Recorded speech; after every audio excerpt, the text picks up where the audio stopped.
Tani do të kalojmë në një histori tjetër që ka të bën me dashurinë, ka të bën me më të bukurën, me ato dashuritë e para që nuk harohen. Një thënie popullore thot apo një këngë thot, mali me malin bashkohen, por zemrat e vërteta nuk bashkohet mali me malin, por zemrat e vërteta takohen një herë në jetë.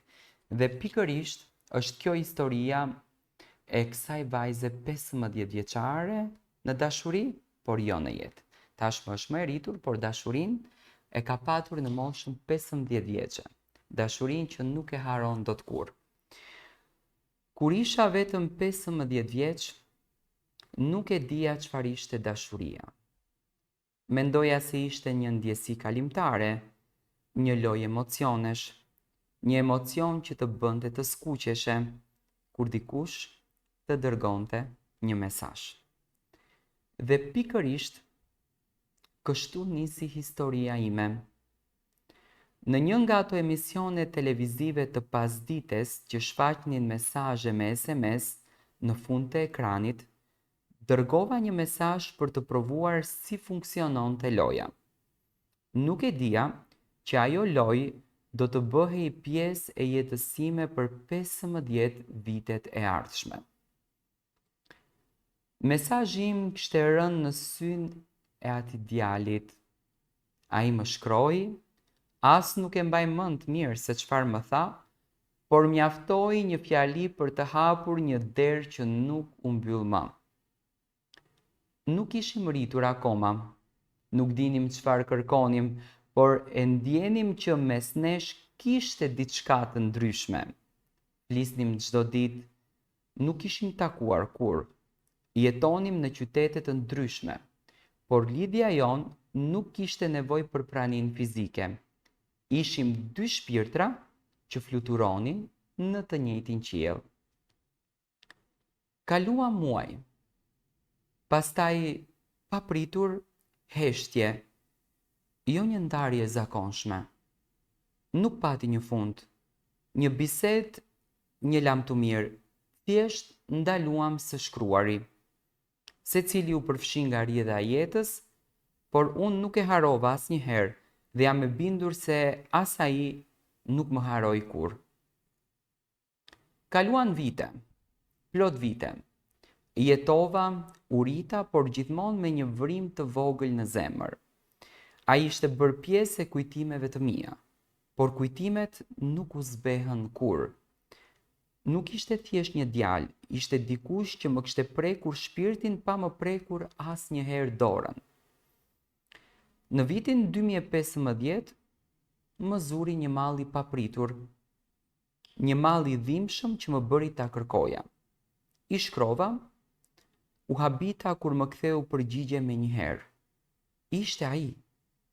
Më shkroi me një ëmbëlsi të njohur, por tani ishte një burr. Më tha se ishte në prag të fejesës, asnjëri nga ne nuk përmendi atë që ndjenim. E kuptova se kishte ndërtuar një jetë dhe nuk doja të isha pengesë. Mbylla çdo derë, i vendosa zemrës një gur në vend të një cope mishi. Ika, fshiva çdo kontakt, por në heshtje. Her pas here kontrolloja profilin e tij, jo për të ndërhyrë, por thjesht për t'u siguruar që ai ishte mirë. A e dinit që ndonjëherë edhe dashuria e vërtet humbet adresën?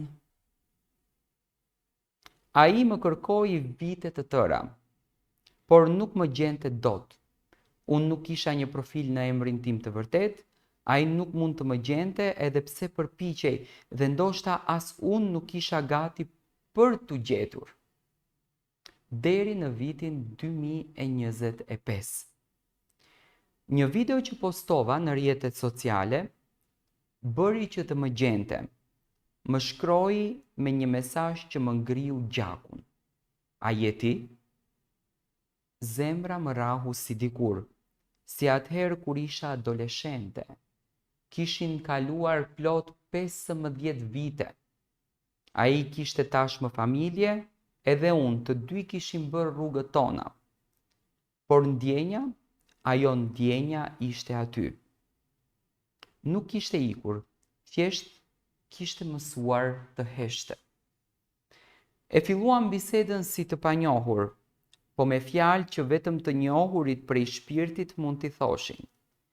Asgjë nuk ishte njësoj, por gjithçka ishte si më parë. Flisnim nga ekrani i telefonit, por ishte si të kishim zemrat ngjitur. Ndonjëherë një buzëqeshje e tij më bënte të haroja se ishim të martuar me njerëz të tjerë, një fjalë e imja i akthente atij ndjesinë e adoleshencës, por gjithmonë e dinim kufirin ton, s'kishim guxim të ecim më tej, por as nuk kishim fuqi që të ndaleshim. Dhe më në fund, ne u takuam. Më në fund, pas 15 vitesh, u takuam. S'kishim nevojë për shumë fjalë. Syt flisnim. Ai nuk i hoqi syt nga unë për në asnjë sekond. Më vështroi si dikush që kishte pritur një jetë të tërë për atë moment. Si dikush që po përpiqej të mësonte çdo rrugë të re në fytyrën time, çdo ndryshim, çdo vit që kishte kaluar pa qenë bashkë. Në ato pak minuta u ndjem si në shtëpi. Ishim ne, por jo më të lirë.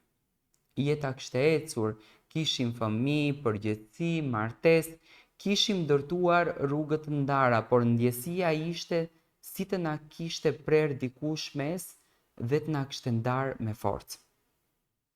U larguam sërish në heshtje, por kësaj here me një plagë edhe më të thellë. Tani e dinim se ishim ende të dashuruar dhe që nuk mund të ishim bashkë.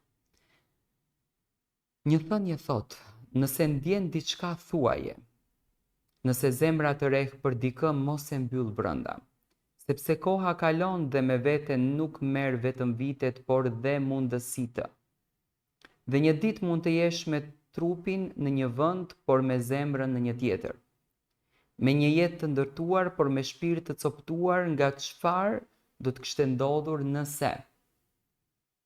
Unë nuk guxova, dhe kjo ishte historia ime.